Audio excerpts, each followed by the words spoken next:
जैसा कि आप देख रहे हैं, आज हमें दिया गया है कि दो संख्याओं का गुणनफल 222 है, जिनमें से दूसरी संख्या 111 है। तब हमें एक संख्या बताना है कि आखिर एक संख्या होगा क्या। तो आपको इसके पहले वाले वीडियो में हमने जो है इसका फार्मूला बता दिया है। अगर आपने इसके पहले वाला वीडियो नहीं देखा है तो आप जो है प्लेलिस्ट में जाकर इसके पहले वाला वीडियो यानी कि भाग नंबर 13 देख सकते हैं। तो यहाँ पर देखिए, सबसे पहले हमें दिया क्या है, दो संख्याओं का गुणनफल। तो हम यहाँ पर लिख लेंगे दो संख्याओं, क्योंकि हमें जो दिया है पहले उसे लिखना पड़ेगा। तो दो संख्याओं का गुणनफल बराबर हो गया, देखिए कितना दिया है, 222 दिया है, जिसमें से जो है दूसरी संख्या में दिया है, दूसरी संख्या बराबर दिया कितना है, 111 दिया है।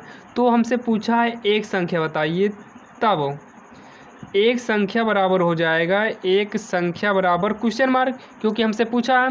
अब एक संख्या वाला हम सूत्र लगा देंगे।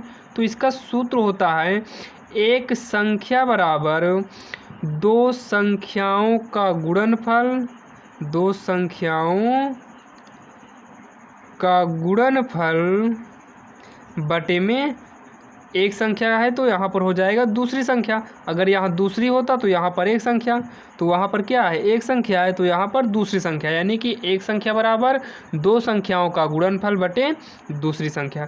तो दो संख्याओं का गुणनफल कितना है, 222 है, बटे में एक दूसरी संख्या कितना है, 111 है। तो ये कट जाएगा, 111 ही करना, 111 दूनी, यानी कि आ गया 2/1, यानी कि 2/1 बराबर का 2। यही जो है इसका आंसर हो जाएगा। अब यहाँ पर देखिए दिया है कि दो संख्याओं का गुणनफल ज्ञात कीजिए, जिसमें से एक संख्या बराबर दिया है 5 तथा दूसरी संख्या बराबर दिया है 6। तो हमें दो संख्याओं का गुणनफल ज्ञात करना है। तो आप ध्यान से देखिए, दो संख्याओं का गुणनफल बराबर होता है, तो यहाँ लिखेंगे दो संख्याओं, ध्यान से देखना, दो संख्याओं का गुणनफल ज्ञात करना है, यानी कि दो संख्याओं का गुणनफल का मतलब है कि कोई दो संख्याएं हैं, यानी कि एक संख्या और जो है हम दूसरी संख्या का गुणा कर दें, एक संख्या गुणे दूसरी संख्या, तो ये हो गया, देखिए एक संख्या दूसरी संख्या, तो ये दो संख्याओं का गुणनफल हो गया। तो एक संख्या कितना दिया है हमें, एक संख्या दिया है 5, गुणे में दूसरी संख्या हमें कितना दिया है, 6 दिया है। तो 5 का गुणा हम 6 में कर देंगे तो 5 छंग हो गया 30। यही जो है हमारा आंसर हो जाएगा।